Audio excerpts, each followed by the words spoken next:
ပါရမီရှင်မိန်းကလေးငယ်လေးတစ်ယောက်ကကျောင်းအသစ်ကိုရောက်ရှိလာခဲ့ပေမဲ့သူ့ရဲ့အတန်းဖော်တွေကတော့သူ့ကိုအထင်သေးနေကြပါတယ်။တထေးသားလေးတစ်ယောက်ကလည်းဒီကောင်မလေးကိုကျောင်းကနေထုတ်ပစ်ဖို့အတွက်ဆရာဖြစ်သူကိုလက်ထိုးခဲ့ပါတယ်။အဲ့ဒီနောက်မှာတော့ဆရာကဒီမိန်းကလေးငယ်လေးကိုရှေ့ထွက်လာဖို့ခေါ်လိုက်ပါတယ်။သူကဒီကောင်မလေးကိုသုံးမှတ်တန်ဂိုးတကိုးသွင်းပြဖို့ခိုင်းလိုက်တာပါ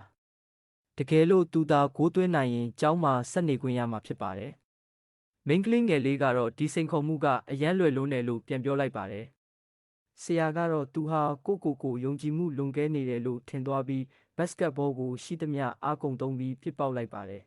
။မထင်မှတ်ထားပဲဒီကောင်မလေးကအဲ့ဒီဘောလုံးကိုလက်တစ်ဖက်ထဲနဲ့အသားလေးဖမ်းယူလိုက်ပါတယ်။ပြီးတော့ဘောလုံးကိုလေထဲမြောက်လိုက်ပြီးအရှိန်နဲ့ပြေးလာကသုံးမှတ်တန်စီအပြင်ဘက်ကနေခုန်တက်လိုက်ပါတယ်။ဆရာခေါင်းကိုနင်းပြီးdunk ဆွဲလိုက်တဲ့အခါမှာတော့သူ့ရဲ့အားအရှိန်ကြောင့်ဘတ်စကတ်ဘောကွင်းပေါက်ကြီးတောင်ကြေမွသွားခဲ့ပါတယ်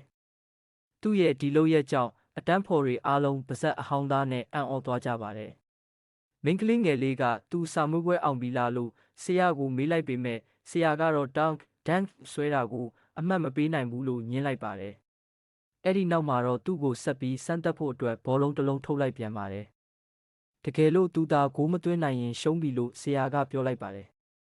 ဆရာရဲ့မတရားညှဉ်းပန်းမှုကိုရင်ဆိုင်ရတဲ့အခါမှာတော့ဒီကောင်မလေးကဆရာကိုသင်ခန်းစာတစ်ခုပေးဖို့ဆုံးဖြတ်လိုက်ပါတယ်။သူကခြေထောက်နဲ့တစ်ချက်ဆောင်းနှင်းလိုက်ရုံနဲ့တင်ဘောလုံးဟာလေထဲကိုမီတာ100လောက်မြင့်တက်သွားခဲ့ပါတယ်။ဘောလုံးပြန်ကျမှာတော့ကန်ဖို့အသင့်ပြင်လိုက်ပြီးရှိသမျှအားအင်တွေအကုန်သုံးကကန်ထုတ်လိုက်ပါတယ်။ဘောလုံးဟာခန္ဓာဘော